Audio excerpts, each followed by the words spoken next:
Saya pernah membahas beberapa kali bagaimana Jokowi tampil di depan dalam melawan keputusan Organisasi Perdagangan Dunia atau WTO terkait gugatan dari negara Eropa ketika Indonesia akhirnya melarang ekspor biji mentah nikel ke luar negeri. Buat Jokowi, seperti disampaikannya dalam setiap pidatonya, Indonesia itu harus punya kedaulatan sendiri yang tidak boleh dilanggar oleh negara lain.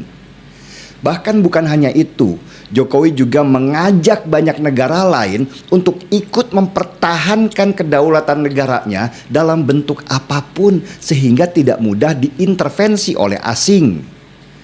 Jadi ketika dia digugat oleh Eropa terhadap kebijakan dalam negeri Indonesia untuk tidak ekspor biji mentahnya nikel, Jokowi langsung mengeluarkan perintah, kirimkan pengacara terbaik, bayar mahal kalau perlu. Yang penting kita tunjukkan di mata dunia bahwa Indonesia akan melawan dan tidak mudah menyerah. Indonesia kalah. WTO mengabulkan gugatan negara Eropa supaya Indonesia membuka kembali keran ekspor biji mentahnya karena Eropa butuh biji mentah nikel Indonesia untuk industri baja mereka. Tapi bukannya takut dengan gugatan Eropa, Jokowi malah menantang.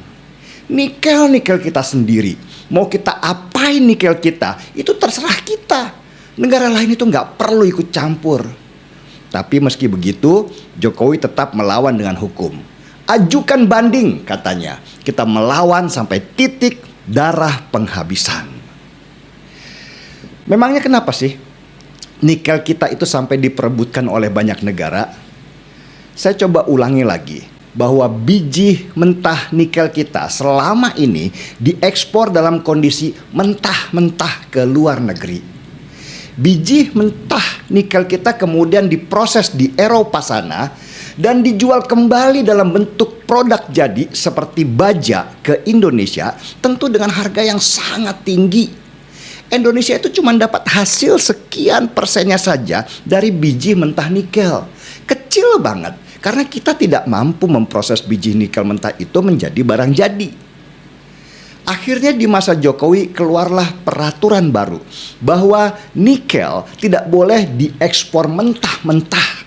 Harus diproses dulu sampai setengah jadi baru boleh diekspor ke luar negeri. Tapi itu baru fase pertama. Nanti ketika kita sudah paham teknologinya, maka nikel kita baru boleh dijual keluar kalau sudah berbentuk barang jadi. Akhirnya berbondong-bondonglah perusahaan dari luar, mungkin terbanyak dari Cina ya, datang ke Indonesia dan investasi industri pengolahan dengan teknologi smelter. Ini nih yang gak disukai Eropa karena mereka harus keluar duit lagi untuk investasi smelter yang nilai investasinya bisa sampai puluhan triliun rupiah itu.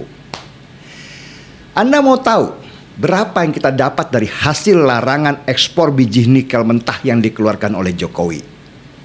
Sebagai catatan ya, di tahun 2014, ekspor biji nikel kita dalam bentuk mentah itu hanya mendapatkan pendapatan sebesar 17 triliun rupiah saja. Sesudah di tanggal 1 Januari tahun 2020, Jokowi melarang ekspor biji nikel mentah ke luar negeri. Ekspor nikel kita dalam bentuk barang setengah jadi itu melonjak tinggi sampai 20 kali lipatnya, yaitu 326 triliun rupiah di tahun 2021. Dan tahun 2022 ini diperkirakan hasil dari ekspor biji nikel kita itu bisa naik lagi pendapatannya akan sampai di angka hampir 500 triliun rupiah. Dahsyat kan? Dulu sebelum Jokowi kita cuma dapat 17 triliun rupiah dari ekspor biji nikel mentah. Sekarang malah kita akan dapat hampir 500 triliun rupiah. Itulah kenapa Jokowi bersikeras banget untuk melawan negara Eropa. Kalau Jokowi itu mau korupsi, sebenarnya dia bisa kaya raya. Anggap aja lah, dia dapat komisi dari negara-negara di Eropa sebesar 1 triliun rupiah untuk dirinya pribadi supaya tidak keluarkan kebijakan larangan ekspor biji nikel mentah. Wah, sudah enak nanti pensiunnya Pak Jokowi. Tapi itu sekali lagi bukan Jokowi.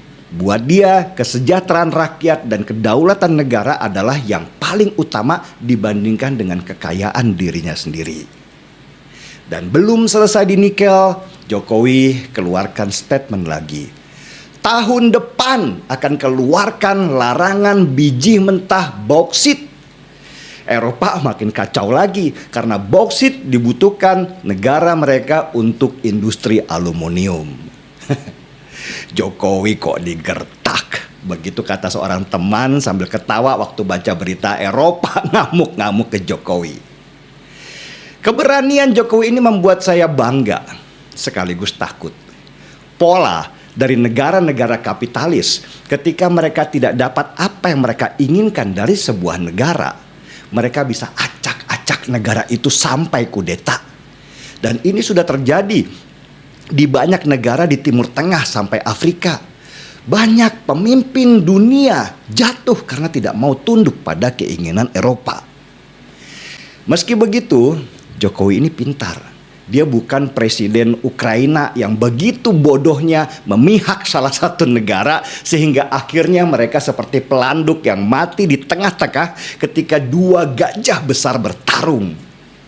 Jokowi membuka diri terhadap Cina yang sangat mau investasi smelter di Indonesia. Dengan adanya investasi Cina di sini, Cina pasti harus memastikan duitnya aman. Dan Eropa juga ngeri sama Cina karena kalau mereka nanti menyerang Indonesia atau mengacak-ngacak Indonesia, Cina lah yang akan maju untuk menjaga investasinya. Pintar memang Jokowi memainkan bidak-bidak caturnya. Jadi pengen seruput kopi jadinya.